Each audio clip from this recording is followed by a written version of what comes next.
Pensa comigo, um país com 5 milhões de habitantes. Faz frio lá quase o ano inteiro. A língua deles parece um enigma para a maioria do mundo. E mesmo assim, esse país está humilhando potências nas Olimpíadas, dominando o esqui mundial, ganhando medalhas onde ninguém apostava um centavo. Como? Por quê? O que a Noruega tem que o resto do mundo ainda não descobriu? Eu sou o Rafa, e hoje a gente vai mergulhar fundo em um fenômeno que mistura idioma, identidade e esporte de um jeito que vai te deixar de queixo caído. Nas Olimpíadas de Inverno de Pequim, em 2022, a Noruega terminou em primeiro lugar no quadro de medalhas. 16 ouros, 8 pratas, 13 bronzes, 37 medalhas no total.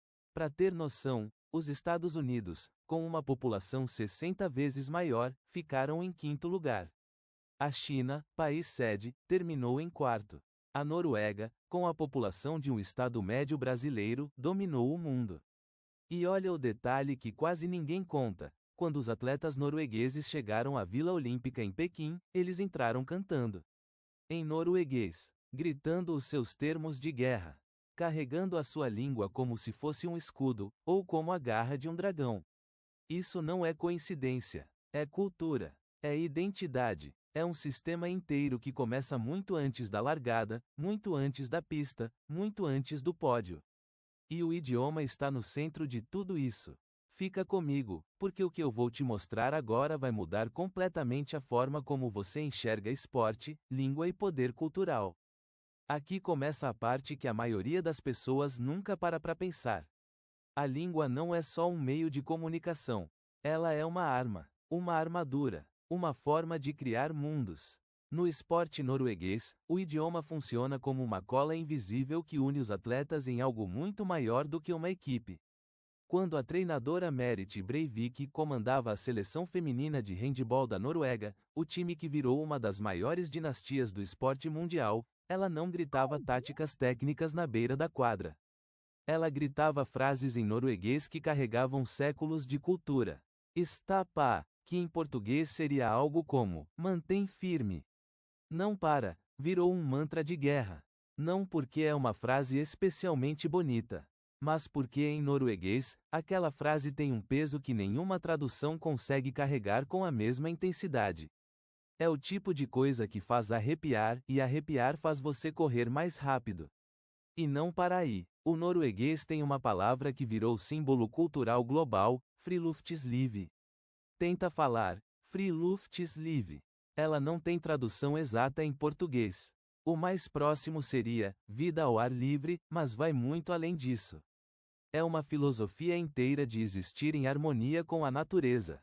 E adivinha onde essa filosofia vive mais forte? No esporte. No esqui cross-country que eles praticam desde crianças, nas trilhas que percorrem em família, na ideia de que o corpo é um instrumento do mundo natural, não o contrário. Tem mais. No futebol norueguês, sim, eles jogam futebol também, e muito bem. O termo, dugnadssand, é quase sagrado. Significa o espírito de trabalho coletivo, a ideia de que a comunidade se une para construir algo que nenhum indivíduo conseguiria sozinho. Nenhum time norueguês funciona sem isso. É um valor cultural que virou princípio tático. E sabe o que é fascinante? Quando atletas de outros países treinam com noruegueses e começam a aprender essas palavras, eles relatam que algo muda. Não só no vocabulário, na mentalidade, como se aprender a língua fosse aprender a ver o esporte com outros olhos.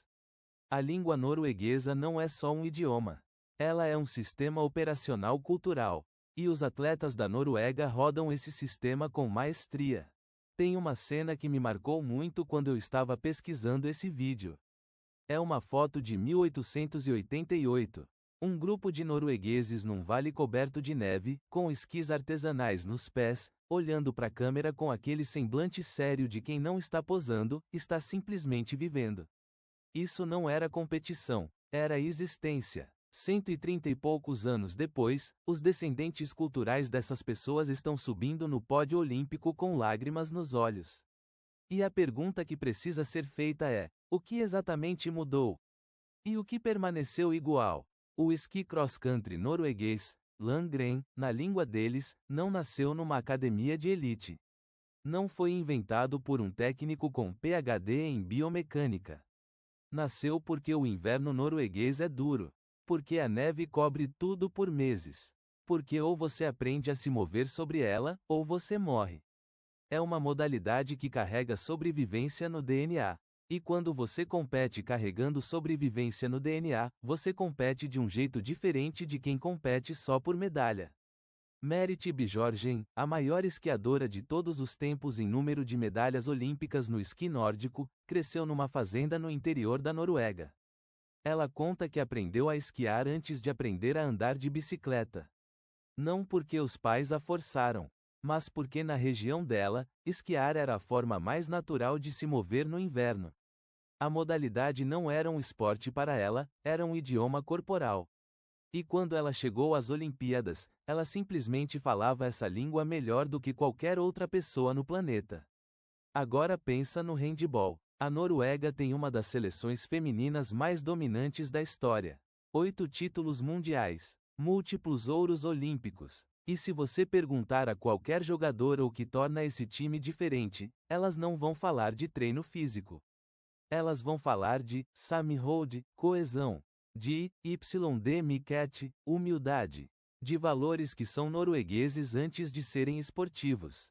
Tem um detalhe técnico incrível aqui. O handebol norueguês desenvolveu um estilo de jogo que os analistas internacionais chamam de coletivo fluido, onde nenhuma jogadora é maior do que o sistema.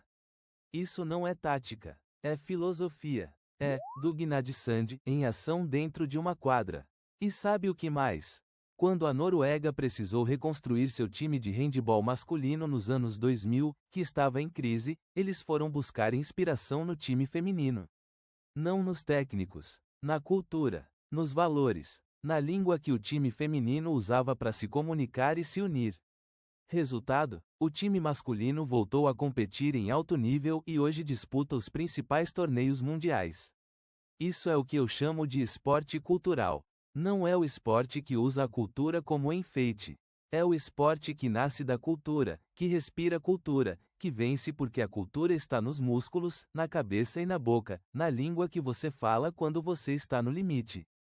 Quando as Olimpíadas de Inverno foram para Pequim em 2022, algo curioso aconteceu. Jovens chineses começaram a buscar no Google, ou melhor, no Baidu, como se aprende norueguês. Cursos online de norueguês explodiram em downloads na Ásia. Perfis em redes sociais que ensinavam palavras norueguesas no contexto esportivo ganharam centenas de milhares de seguidores em semanas. Por quê? Porque o mundo assistiu a Noruega dominar. E quando um povo domina de um jeito tão bonito, tão coeso, tão aparentemente inexplicável, a curiosidade sobre a cultura desse povo explode. Tem um caso específico que virou símbolo disso. Um treinador norueguês chamado Stian Grinset foi contratado por uma federação de esqui na China após os Jogos de Pequim para ajudar a desenvolver atletas locais. E a primeira coisa que ele fez, antes de falar de técnica, antes de montar planilha de treino, foi ensinar aos atletas chineses as palavras norueguesas que definem a mentalidade esportiva. Friluftsliv, Stapa, Samhold, ele disse numa entrevista: eu não posso dar a eles a cultura inteira. Mas posso dar a eles as palavras. E as palavras são o início de tudo. Isso não é um caso isolado. A língua norueguesa tem ganhado terreno em comunidades esportivas no Brasil, na Coreia do Sul, no Japão e na Alemanha. Grupos de fãs de esqui cross-country no Brasil, sim, existem, e são apaixonados, usam termos em norueguês nas suas conversas online como se fossem parte de um código secreto. Uma tribo com a sua língua própria. E tem algo maior acontecendo aqui. O mundo está percebendo que o sucesso norueguês não é reproduzível só com dinheiro e infraestrutura. Você pode construir a pista mais cara do mundo. Você pode contratar os melhores biomecânicos. Mas se você não tem a cultura, se você não tem a língua que carrega essa cultura, você está construindo uma casca sem alma. O dragão norueguês não dominou o mundo porque tinha mais recursos. Dominou porque tinha mais identidade. E essa identidade tem um nome, tem uma gramática, tem uma pronúncia. Ela se chama norueguês.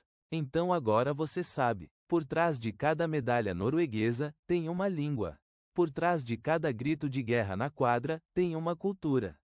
Por trás de cada atleta que sobe no pódio com lágrimas nos olhos, tem palavras que foram aprendidas antes mesmo de os esquis serem calçados. E a pergunta que fica é: e você, vai ficar só admirando de longe? Aprender norueguês hoje nunca foi tão acessível. Existem plataformas, aplicativos, comunidades online que conectam você diretamente a essa cultura vibrante. Na descrição desse vídeo tem um link direto para você dar o primeiro passo, seja você fã de esqui, de handball, ou simplesmente alguém que quer entender o que faz essa nação de 5 milhões de pessoas dominar o mundo. Comece por uma palavra. Stapa. Mantém firme. Não para. Pode ser o seu mantra hoje. E amanhã, você aprende mais uma.